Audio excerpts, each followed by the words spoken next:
Harry Aleman, born Harry Peralta Aleman on January 19, 1939, died 2010. Harry Aleman drew up an impressive early rap sheet.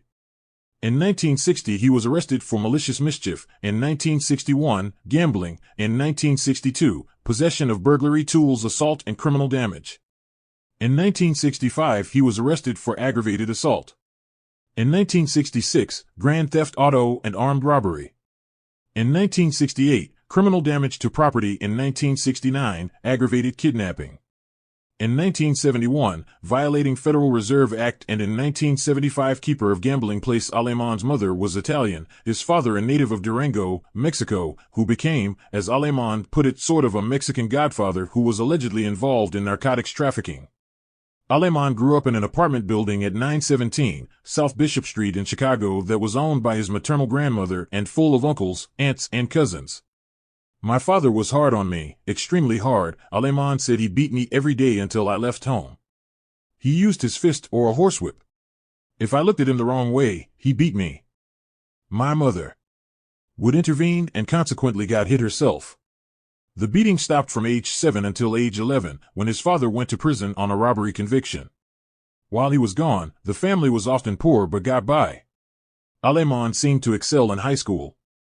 He was a halfback on the football team, a member of the physics club, and took up boxing, where he earned his nickname The Hook.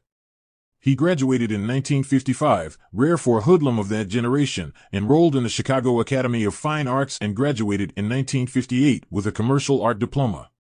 Afterward he hustled racetrack tout sheets and worked at the produce markets on the near West Side. I sold produce. I sold drawings, Aleman said. I hustled in general. In 1962 Aleman, his brother Freddie, and 2 other men were arrested in the beating of Howard Pearson, the 23-year-old son of the commander of the Chicago Police Robbery Section. Police said the 4 were in a bar on North State Street when Aleman pushed a woman through a plate glass window. Pearson said he chased Aleman and the others out, then flagged down a police car. Police were questioning Aleman and the others when Pearson caught up with them. Without warning, Aleman attacked Pearson, breaking his jaw. For that incident, Aleman received 2 years probation. Joe Ferriola, a rising power in the mob, had married a sister of Aleman's mother. He took the young Aleman under his wing, and as Ferriola continued to rise in the mob, so did Aleman. He joined up with the so-called Taylor Street crew with Butch Petrocelli, Louis Almeida, Leonard Forster, and James Inandino. The group named their headquarters the Survivors Social and Athletic Club on Taylor Street. In the 1970s, about the time that Joe Ferriola became the outfit's underboss, he and Aleman started to reorganize sports betting operations and force independent bookmakers to pay tribute for the right to operate. Aleman said Ferriola had instructed them to organize Chicago the way it was back in the 30s and 40s. As an added source of income, Aleman and the others started to commit home invasions and burglaries. Each hood was paid $500 for his work, and the proceeds were turned over to Aleman. In 1964, he married, in a civil ceremony, Ruth Felper Mustari, a widow with 4 children. Ruth's first husband, Frank Mustari, had been a mobster as well. He was killed in 1957 in an attempted robbery of a tavern. Ruth was the ultimate mob wife.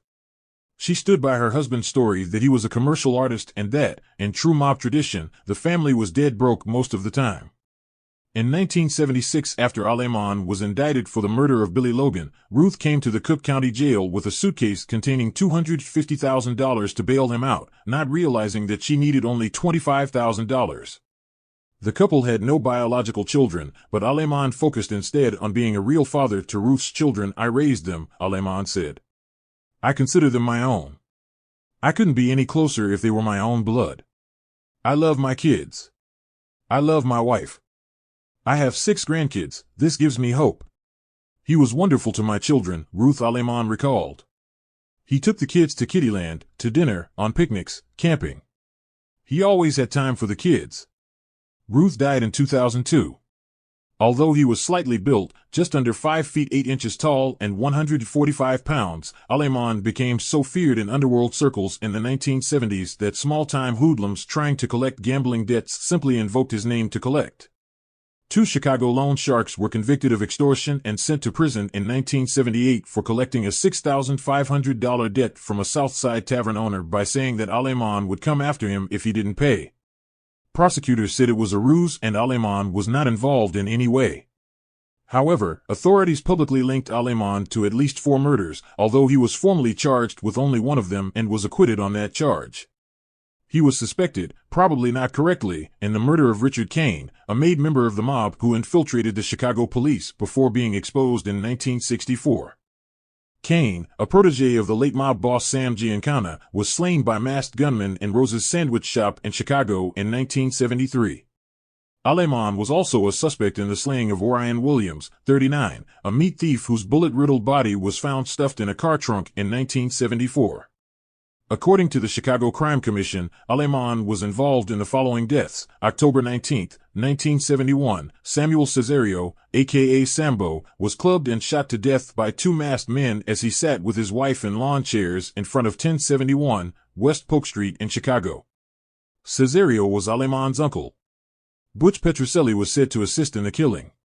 Police suspect that Cesario had secretly married the girlfriend of Felix Milwaukee Phil Alderigio after he was sent to prison.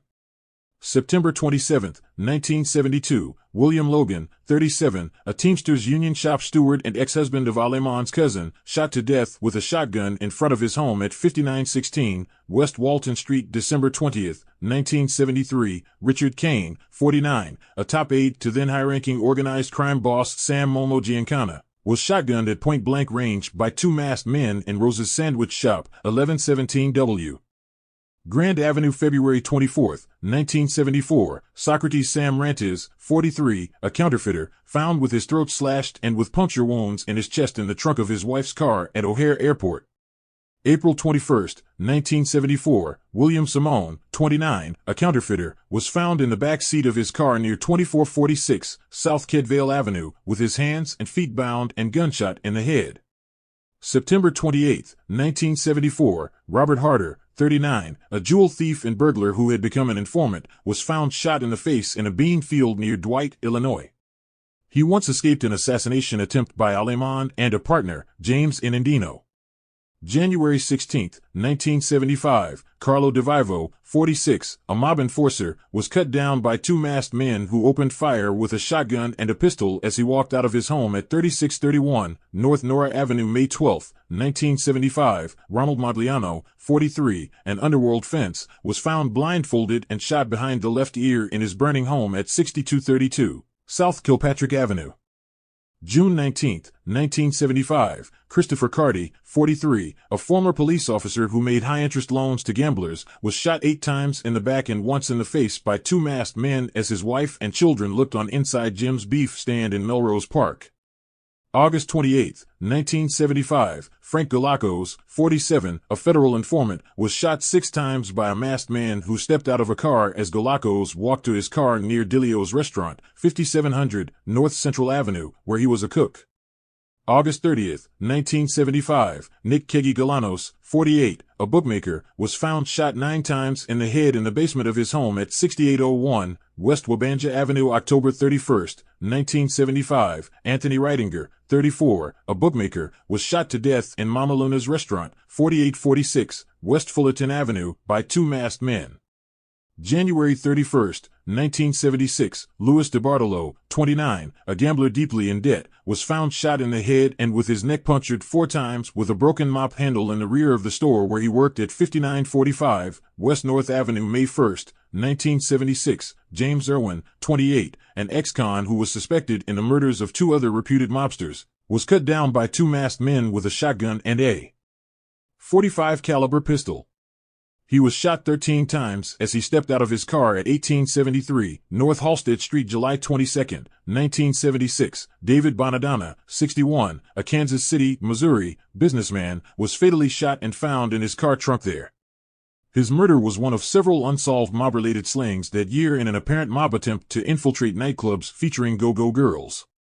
March 29, 1977, Chucky Nicoletti, one of Sam Giancana's favorite men, he was shot 3 times in the back of the head while sitting in his car parked at Golden Horns Restaurant, 409 East North Avenue, North Lake, Illinois. June 15, 1977, Joseph Frank Theo, a burglar involved in stolen auto parts, was found with 2 shotgun wounds to the head in the back seat of a car parked at 1700 North Cleveland Avenue in Chicago. Lou Almeida was a small-time thug who went to prison for robbery and was released in 1970. Aleman gave him a $2,500 loan and hired Almeida as his driver.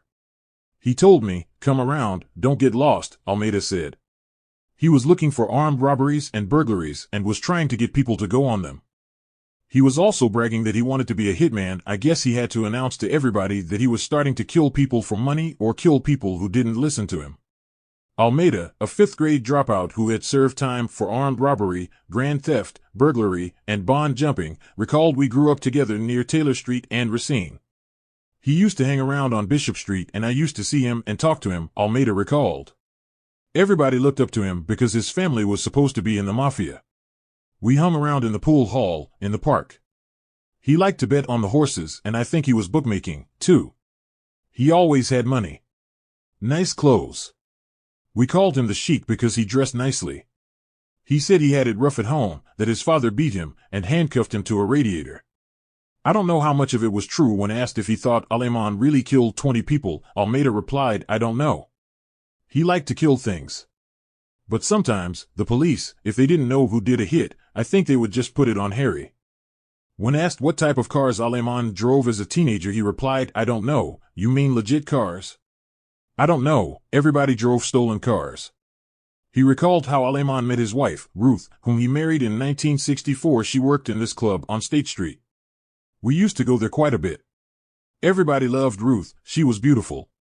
Harry broke off an engagement to an Italian girl from the suburbs to marry Ruth, and he was thrown out of the house because she was a cocktail waitress.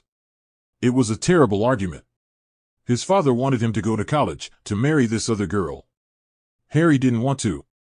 He said that Aleman was a strict father to his adopted children, Ruth's 4 children by a previous marriage, Almeida said. "One of his sons, he wanted me to beat up one time. The kid was getting drunk and staying out late and Harry didn't want to beat him up because Ruth would feel hurt. So I gave him a couple of light taps on the head with a rope.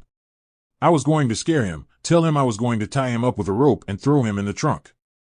Almeida said that he broke away from Aleman in 1974 after escaping what he believed was an attempted murder by Aleman and Inandino. In 1972, when, standing outside Aleman's Melrose Park home, Aleman told him he had just talked by phone with 2 of his robbery crew members and learned they had kidnapped a hillside policeman named Anthony Raymond, taken him to Wisconsin and tortured him to death. "I said, 'What are you telling me this for? I don't want to hear it. I don't want to be involved.' That was one of my bigger mistakes." Harry didn't like that. He just looked at me. I thought he was going to have me hit. 2 years later, in 1974, Almeida said he was sitting in the front seat of a car next to gangster Jimmy Inandino. Aleman was in the back seat. "Harry put a gun to my head," Almeida said. "I looked back and he put the gun down. He and Inandino started arguing and then it seemed Harry sort of forgot about it. The person we were there to shoot didn't show up. I never really trusted him after that. Another time, right after that, we were in an alley and Harry got out of the back and got a shotgun out of another car.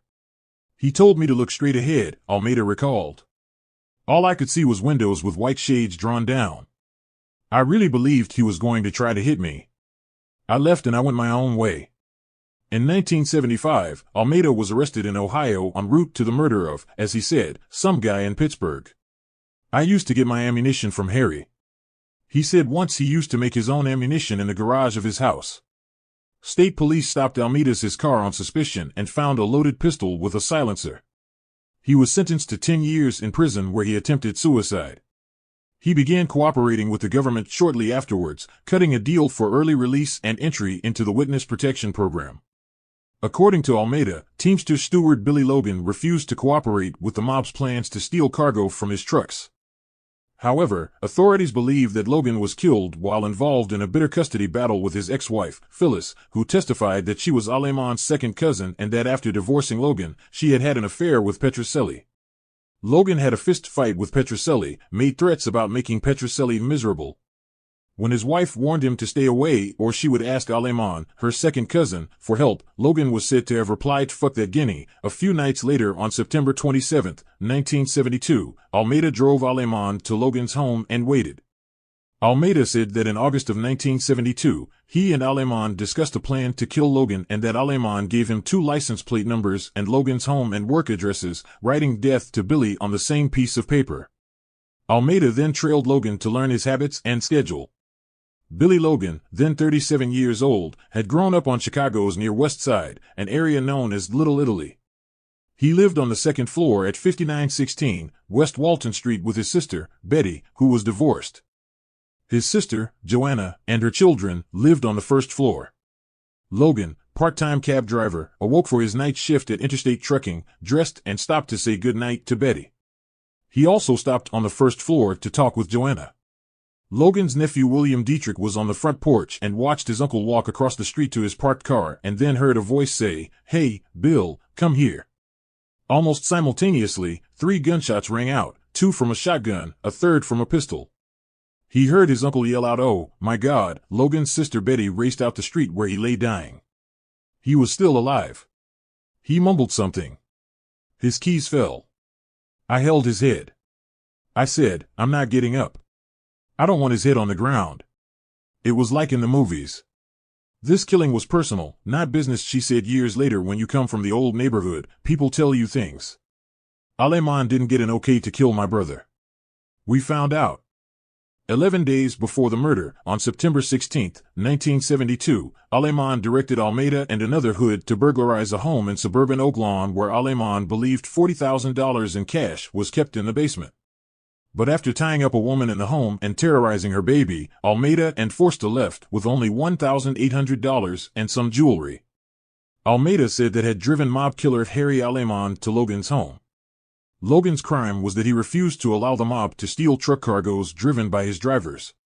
"I pulled up so the back door was where he was," said Almeida. "He was stepping off the curb. Harry seen Billy Logan coming out of his house. Harry told me to start up the car, and I pulled the car to the car Logan was getting into, so Harry could get a clear shot at him. Then Harry called to him." "What did he say?" asked an assistant Cook County State's attorney. "Hey, Billy," Almeida replied. Billy walked up the curb between the 2 cars. That's when Harry shot him. Billy flew back and was crawling to some bushes. Almeida heard the shotgun blast and Logan cry out, "Oh, my God." "There was another shot," said Almeida. Then Aleman got out and fired a 3rd time. When Aleman got back into the car, Almeida testified. He said, "Drive slow. He's gone."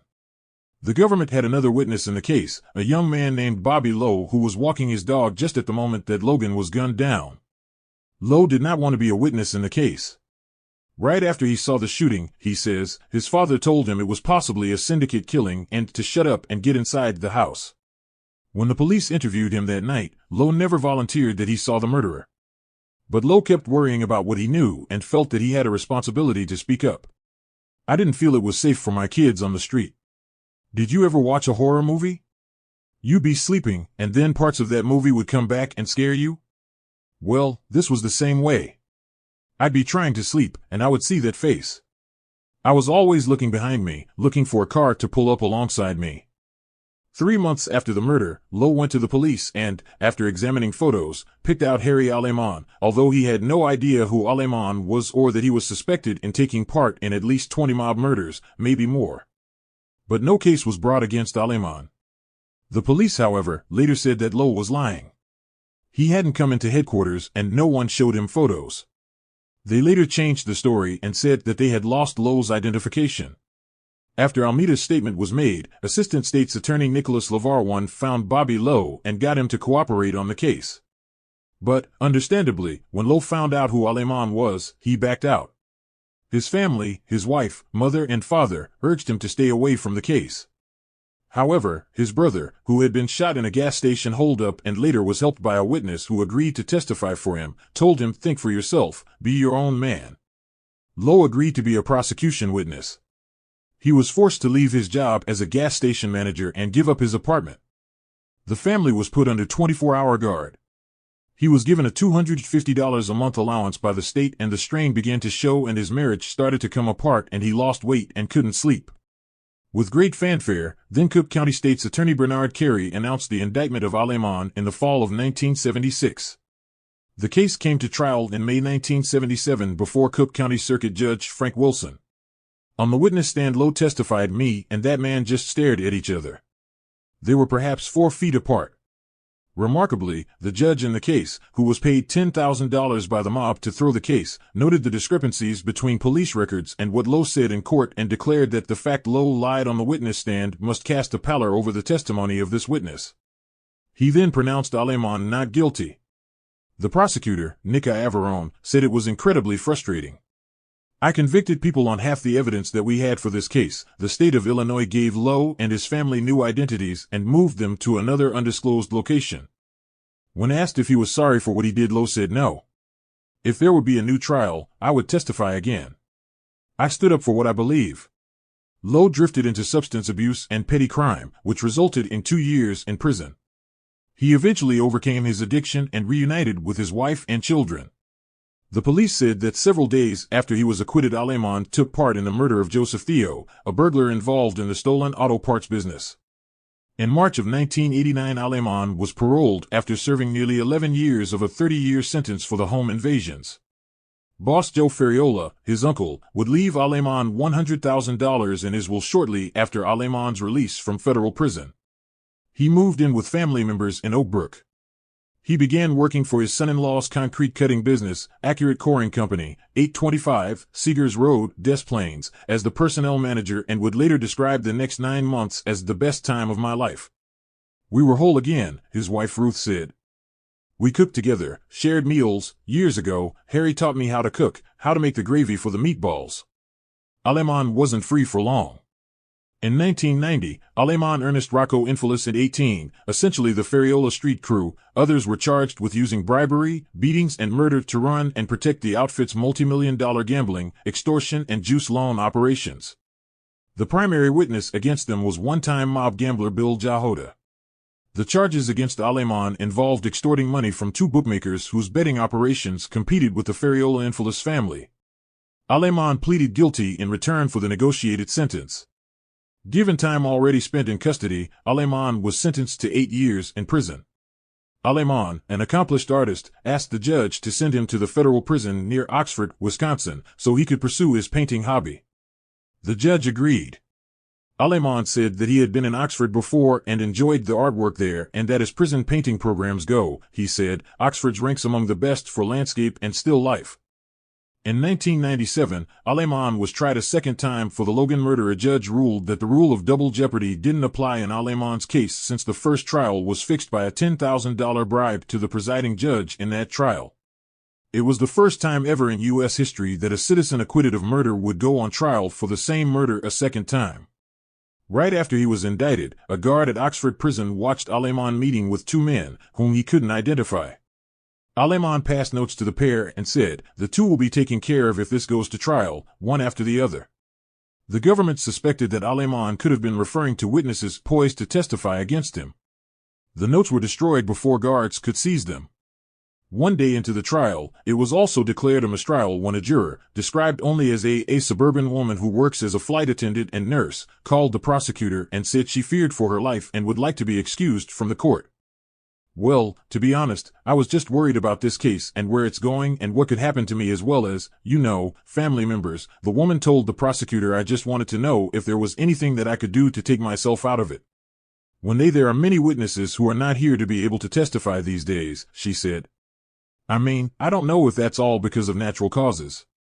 Just basically, I hope we're around after this. We'll exchange Christmas cards and hopefully, we are all around at Christmas time." Just things like that. We just kind of lightheartedly, talked about it. The juror was dismissed.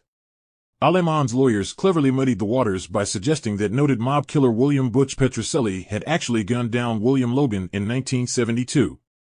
To solidify the point, the defense called Phyllis Napoles, Logan's ex-wife, who told the jury that 6 months before he was murdered, Logan was involved in a fistfight with Petrocelli during which Petrocelli threatened to kill Logan. Petrocelli, a longtime friend of Aleman's, couldn't argue the point. He disappeared on December 30, 1980. His body was found in March of 1981 in the trunk of his car parked on a southwest side street. The reasons given for Petrocelli's killing vary. Some in law enforcement believed he was murdered for stealing mob money, some suspect he was trying to take over gambling operations that belonged to someone else, and still others suspect Aleman ordered his death for reasons unknown. Logan's wife said that in March of 1972, 6 months before Logan was killed, that Petrocelli came to her home to pay his respects because her mother had died several weeks earlier. It was a very sad marriage, said Napoles. He drank a lot. He was abusive to me and the children. After divorcing Logan in 1967, she said she became intimate with Petrocelli and that Petrocelli asked her to marry him, although he was still married himself. I had a great deal of respect for his dark side, she said about Petrocelli. He had a very violent nature in him. While they were drinking coffee, Logan arrived, and when he was refused entrance, Logan became abusive and attempted to kick the door in, Napoles said. He had been drinking heavily and he started to kick in the door, she recalled. Bucci asked him to leave and they went to the alley. They struck each other physically and there was a lot of profanity. Under cross-examination, she conceded that she did not see what went on in the alley, but added, "You could hear them.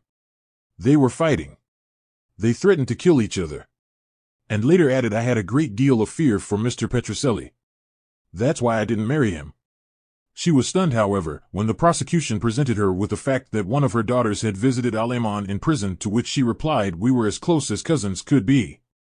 Aleman's lawyers complained that much of the evidence from the 1977 trial was missing, including the defense trial file. Shotgun wadding and pellets recovered from Billy Logan's body were gone, as was Logan's bloodstained clothing. Diagrams and photo displays used in the first trial were also gone. Worst yet, many of those who could have provided testimony beneficial to Aleman were dead. The judge had barred any references to organized crime, and as a result, Aleman's background as a noted mafia killer suspected in 15 to 20 mob murders was unknown by the jury, as was Petrocelli's. Nor were they allowed to learn that Petrocelli died because his face had been burned beyond recognition and he had been stabbed twice in the throat. His death, however, was caused by suffocation due to tape covering his nose and mouth, authorities said at the time. Robert Cooley, a former lawyer who represented mob figures and later became a federal informant, testified he delivered the $10,000 bribe to Judge Wilson at the mob's request. Although he was forbidden by the court to use the word mob, he instead said that he paid on bribe on behalf of officials in the First Ward. Cooley said he delivered the bribe to Wilson on orders from the mob, who told him that they could arrange to get Aleman's case sent to Wilson if Cooley could arrange the payoff. It was odd because in 1977 Wilson had a reputation as a hard-nosed, state-oriented judge who had no empathy for criminals. How Wilson got the case is a mystery. It was originally assigned to a Judge James Bailey, but Aleman's lawyers filed a motion for substitution of judge, naming Bailey and Wilson as unacceptable because they were allegedly biased. The case was then reassigned to a judge named Fred G. Surya Jr., but the lawyers also objected to Surya, contending he was biased, too, but the motion was filed beyond the deadline. Surya recused himself because the motion contained information that could have been the basis for a reversal had he continued to hear the case. Surya then called Chief Judge Richard Fitzgerald's office to get the case reassigned and was told the new judge would be Wilson, even though Wilson had already been named by Aleman's lawyers as unfair. However, by that time, Aleman's lawyers didn't object and Wilson was left with the case.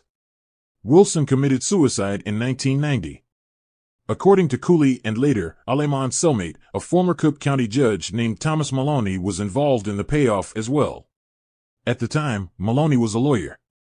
He said that working on behalf of boss Joe Ferriola, Maloney reached out to Pat Marcy and told Marcy to contact Wilson about throwing the case, since it was weak anyway. "He's a good friend," Cooley quoted Aleman as saying of Maloney. "I've been with him for a long time. You can trust him." Monty Katz, Aleman's cellmate at a federal prison in Wisconsin, claimed Aleman told him the same thing. Katz also said that Aleman bragged that Butch Petrocelli was Aleman's lifelong friend who he had flattened, he meant killed, because he feared Petrocelli was going to become a government witness against him. Katz, a narcotics dealer whose father was gambler David Zatz, a bookmaker who was murdered by Lenny Patrick in 1952, was a lifelong criminal with 15 convictions behind him. Cooley said he approached Wilson at Greco's, a restaurant Cooley co-owned in Evergreen Park, while the judge was drinking, just in case he reacted angrily to the proposed fix. Cooley said he figured that if Wilson beefed publicly, nobody would believe him. It was generally agreed that Wilson as an alcoholic. Wilson wasn't offended, Cooley said. Cooley recalled who would question a judge like that if the facts were relatively weak and he found him not guilty. I told him it doesn't look like a strong case. It's a real weak case. These are very dangerous people we're dealing with. You can't take it and change your mind. You have a problem and I'll have a very serious problem. He indicated okay, he would take the case. When Cooley raised the issue again with Wilson, the judge said he didn't think the case could be assigned to him because of the defense lawyer's opposition, Cooley testified. But Cooley assured he could have it transferred to his court. A couple of days later, Cooley said Wilson agreed to fix the case as the two met in a bathroom at Greco's. Cooley said he gave Wilson a $2,500 down payment in an attempt to keep the judge from backing out. Cooley said he didn't know how the case was transferred to Wilson, but that Pat Marcy, a corrupt politician, had told him he would take care of the reassignment. Cooley recalled meeting Wilson in the bathroom of a restaurant after Wilson had acquitted Aleman. I gave him the money, Cooley said. The $7,500. He was a broken man. He said, that's all I'm going to get? I started to tell him, he turned his back on me, that I would give him more. He said, you destroyed me. You've killed me, and he walked out. I knew what had happened to me and to the judge. What was that? The prosecutor asked. We had been used, Cooley replied. I destroyed him. On February 5, 1990, Wilson, retired to Arizona, walked into his backyard with a pistol and fired a fatal shot into his head. Bobby Lowe testified again. He said that he saw a car with its engine idling, then a shotgun protrude from a backseat window. He heard gunfire. He saw Logan fall and then a man open the car door carrying a pistol and fire the killing round. Lowe said he and the killer stared at each other for a fleeting 4 seconds, and then he ran back to his house.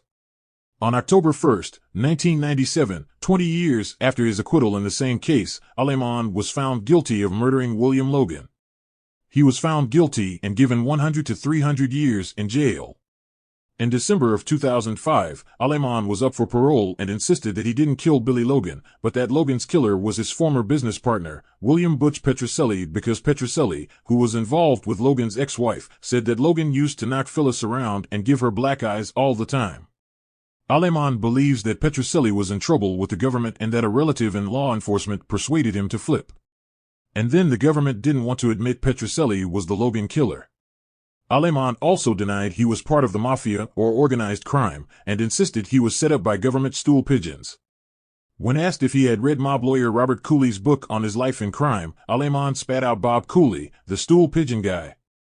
He's the lawyer who allegedly carried the $10,000 to Frank Wilson, the judge, replied board member David Fryer. Oh, now I know who you mean, yeah. No, I never read his book. He's a rat. He's going to say anything they want him to say, sir, come on. A rat, that's what they do. Give him a script, and he reads it. Aleman also said of his 100 to 300 year prison term serial killers, get that. I caused no problems for anybody, and I'm no threat to anybody. And 27 years is a long period. Scott Cassidy, the Cook County prosecutor who helped put Aleman behind bars, urged the board not to show any leniency toward Aleman, who snapped at Cassidy, look at me and say that. I got 27 years in prison, almost half of my life. Harry continued, Cassidy should be denied parole because the fact he escaped justice for so many years, and he lived the best part of his life while Billy Logan was dead.